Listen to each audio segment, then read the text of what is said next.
Rev up your engines!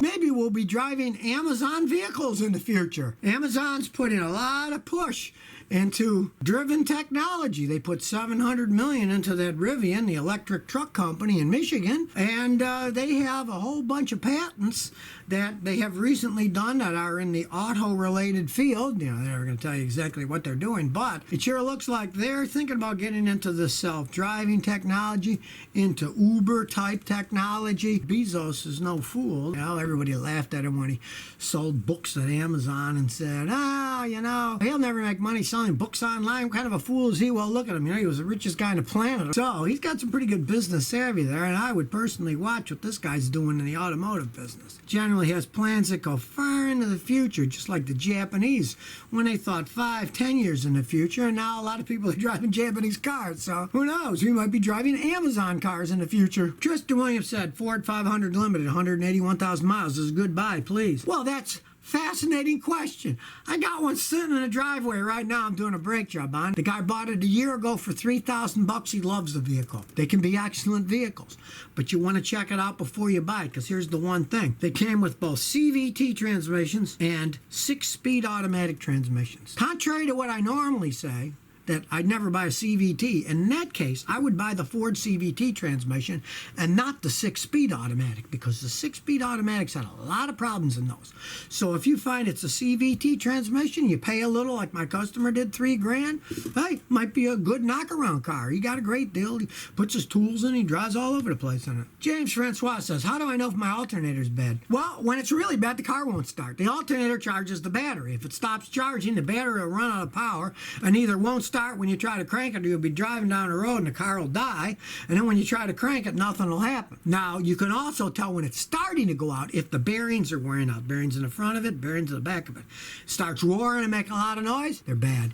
And you can always pay a mechanic like me to run a load test, where you load test the charging system and see, is it putting out enough voltage? Does it have diode ripple problems? And that all takes a fancy machine. Takes me about 3 minutes to run, and they can tell you. And a lot of auto parts stores do that for free. RSS 3524 says, Scotty, I had my transmission fluid changed on my 2015 Jeep Patriot with 60,000 miles. Now it's shifting hard. What's going on? Jeep makes junk these days. Since Fiat took over, they're worse than they were. When you change fluid in a vehicle, that makes the viscosity usually less, more slippery. And now if it's slipping, that can happen because they're so poorly made.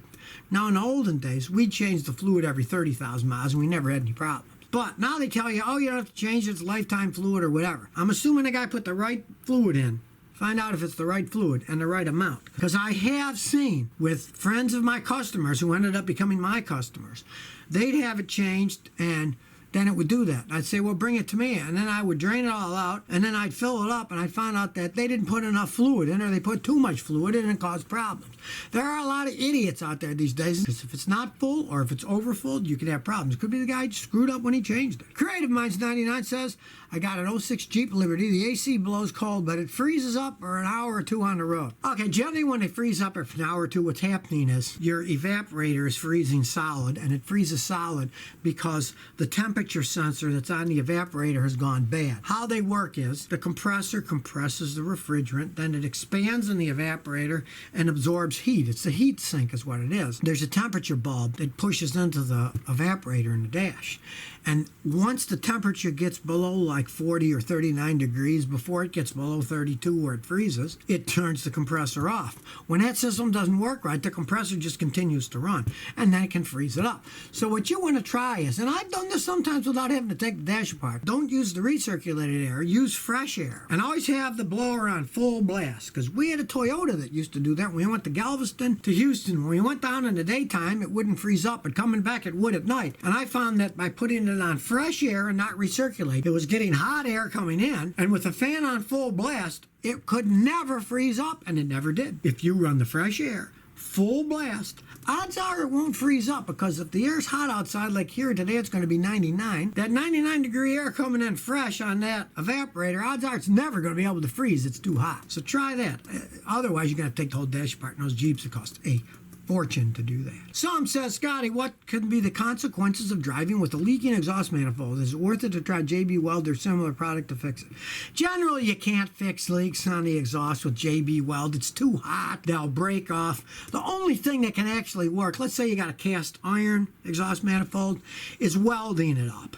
And like say there's a crack. What you do is you drill a hole at each end of the crack so the crack doesn't expand. Then you weld the seam. And that's totally doable if you know anybody who's a good welder or if you're a good welder yourself. But no epoxy is going to seal those things for long. It gets too hot, it'll crack and break off. Years ago I tried for customers, but they never lasted long. You got to either weld them or replace them. And if you don't, and it's leaking, what it can do is it can actually eventually even burn the valves of your engine by making it run too lean. So it is something you want to fix. Plus, if it's leaking out a lot, you can get carbon monoxide poisoning by breathing that stuff in while you're driving. So if you never want to miss another one of my new car repair videos, remember to ring that bell.